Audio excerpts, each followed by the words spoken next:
네, 안녕하세요. 오늘은 우리가 지금 살고 있는 집, 이 집에 대해서 한번 이야기를 해보려고 하는데, 여러분, 이 집에 대해서 여러분은 어떤 생각을 가지고 계십니까? 예, 제가 어렸을 때는 이 집이라는 게요, 할아버지, 할머니, 그리고 아버지, 어머니, 그리고 우리 형제들, 이렇게 살아가는 3대가 모여서 살아가는 집들이 상당히 많았죠. 대가족이 많았습니다. 그러다가 산업화나 또는 이런 대한민국 경제 발전 이런 걸 통해서 소위 핵가족화라고 했죠. 핵가족화를 통해서 이제 부모와 자식들만 이렇게 살아가는 핵가족 시대로 이제 바뀌어 나갔죠. 그리고 이제는 어떻습니까? 1인 가구의 증가세가 엄청나게 가파르게 올라가고 있습니다. 그리고 또 하나의 문제는 결혼을 하지 않아도 좋다, 상관이 없다라고 하는 그런 생각을 가지고 있는 젊은 세대가 거의 절반에 육박을 하고 있다고 그러죠. 거기 또 하나, 이제 노인 문제. 그러니까 저 같은 사람들이 앞으로는 20년이 지나면 70대가 될 것이고, 그러면서 이제 하나 둘 세상을 떠나긴 하겠지만요. 그래도 이제 지금 우리가 살고 있는 이런 집들은 이제 사실 필요가 없어지는 시대가 오지 않을까, 그런 생각을 합니다. 올해를 돌이켜 보면은 올해 우리 중년들이나 아니면 집을 구해야 되는 사람들 입장에서 보면 집 문제가 상당히 떠들썩한 이슈가 됐었습니다. 왜냐하면 자고 일어나면 1억씩, 2억씩, 3억씩, 그야말로 천정부지, 하늘을 뚫을 기세로 올랐던 그 아파트 값들이 또 최근 연말에 대해서는 이제 거래가 뚝 끊어지면서 또 어디는 그야말로 1억씩, 2억씩, 3억씩 그 반대로 꺾이는 그런 아파트들도 속출하고 있다고 합니다. 그럼 이제 앞으로 우리가 살아가야 될 미래, 가까운 미래도 있고 먼 미래가 있겠지만요, 그런 미래에 우리는 어떤 집에서 살게 될까요? 여러분 혹시 그런 고민 한 번씩 안 해보셨습니까?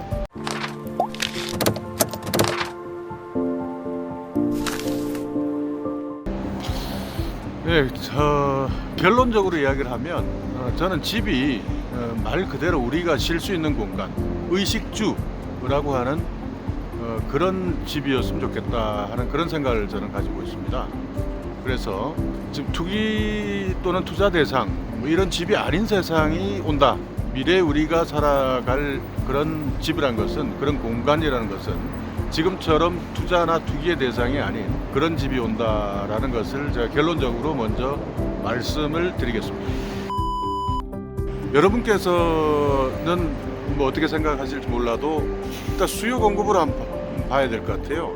저는 베이비부머 세대의 끝자락, 그 세대고요. 베이비부머 세대에 얼마나 많은 아이들이 태어났느냐, 그때 약 100만 명 정도가 1년에 태어났었는데 지금 35만 명 정도 태어난다 그러네요.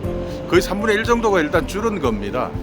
그래서 우리 베이비부머 세대가 살았던 그 시절, 그 시대에는 당연히 우리가 집이 모자랄 수밖에 없었죠. 3대가 살다가, 그러니까 3대가 모여 살았으니 얼마나 많이 살았겠습니까?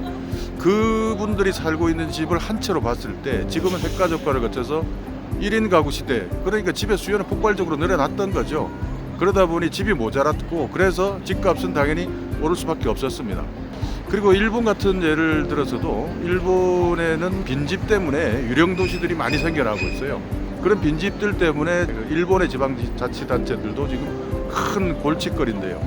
우리나라는 지금 일본하고 거의 유사하게, 아니면 일본보다 더 빨리 출산율 자체가 줄어들고 있는데, 이 출산율 자체가 줄어든다는 것은 집을 소비할 소비자가 줄어든다는 것과 마찬가지 아니겠습니까?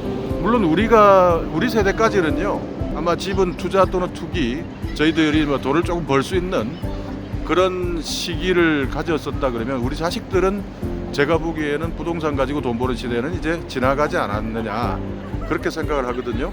앞으로는 집이 필요 없는 시대가 생길 것 같습니다. 제 생각에는요. 공유 오피스 혹시 알고 계세요? 그러니까 과거에는 사업을 하려고 그러면 사무실이 필요했지 않습니까? 요즘에는 위워크라는 공유 오피스가 지금 선풍적인 바람을 일으키고 있습니다. 그래서 그 회사가 사무실에 들어가는 비품이나 이런 것들을 거의 다 제공을 하는 시스템이죠. 그러니까 가장 중요한 물건이나 아니면 자재들 이런 것들만 가지고 입주를 하게 되면 전철도 가깝고 생활도 편리한 그런 곳에서 사무실을 쓰는 거죠. 그러니까 사무실 내에서도 회의 공간이라든지 손님을 응대하는 공간, 또 커피를 마시는 공간, 뭐 이런 것들을 다 공유를 하고 자기만의 독립적 공간만 쓸 수 있기 때문에 비교적 가격도 자기 스스로 하나의 사무실을 차리는 것보다는 오히려 이익이 경제성이 있다 이렇게 판단하는 것 같습니다. 그렇기 때문에 위워크 뭐 이런 사무실로 너도 나도 지금 가고 있는 분위기 아닐까요? 앞으로 아파트 우리가 살아갈 그 공간도 마찬가지가 될 가능성이 큽니다. 그러니까 지금은 우리가 4인 가족 기준으로 대부분 아파트가 설계되어 있지 않습니까? 이 4인 가족이 살아가야 되는 아파트 위주인데요. 결혼을 많이 한다면 4인 가족 아파트가 계속 주요가 일어나겠죠. 지금은 이제 결혼을 하지 않겠다, 출산도 안 된다 이렇게 되면요. 그리고 노인이 되면 또 자식과 떨어져 살지 않습니까? 그러면 1인 가구 또는 2인 가구가 대세가 될 가능성이 큽니다. 그러다 보니 저는 분명히 위워크처럼 위리브, 그러니까 우리가 공유형 거주 시스템이 반드시 나올 것이라고 보고 있습니다. 그러니까 인구가 먼저 줄었던 곳이 이제 북유럽 국가들이죠. 북유럽 국가들도 우리와 비슷하게 이제 결혼도 안 하고 1인 가구들이 상당히 많은데 그 1인 가구들이 살다 보니 적적하고 외롭거든요. 그러다 보니 독립적으로 하나씩 띄엄띄엄 이렇게 가구들이 있다 보니 밤마다 외롭고 겁이 나기도 하고, 그러다 보니 지금 북유럽 국가에서도 공유형 주거시설 이런 것들이 폭발적으로 늘어나고 있다라는 이야기를 제가 듣고 있습니다. 그리고 우리나라도 앞으로 이 정도의 저출산 국가가 된다 그러면요, 앞으로 부동산 시장은 미래가 어둡지 않을까 그렇게 생각을 합니다. 그래서 우리가 옛날에 꿈이 있지 않습니까? 내 집 갖는 게 꿈이었죠. 이제는 그런 시대가, 지금은 이제 그런 시대가 조금씩 저물어 가고 있지 않는가.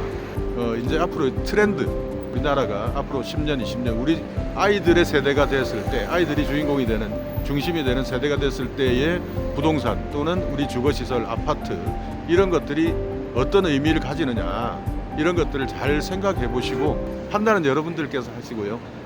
제 생각을 오늘 여러분께 한번 말씀을 드려 봅니다.